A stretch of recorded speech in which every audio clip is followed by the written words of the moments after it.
Dinas Pendidikan Kota Makassar sejauh ini telah menyiapkan program karantina kelas hingga lockdown sekolah jika dalam pembelajaran tatap muka ditemukan kasus COVID-19. Selain itu, pihak Dinas Pendidikan Kota Makassar juga akan memilih sejumlah siswa untuk jadi pengawas kegiatan rekan-rekannya. Siswa ini nantinya akan memberikan laporan jika ditemukan gejala COVID-19 pada rekannya.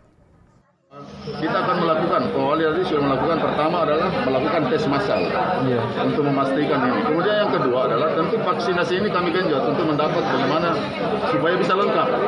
Jadi nanti ini anak, kita ini berupaya vaksin, kan SD ini pasti vaksin pertama. Jadi kita usahakan nanti bagaimana vaksin kedua bisa lengkap setelah tiba waktunya untuk vaksin kedua.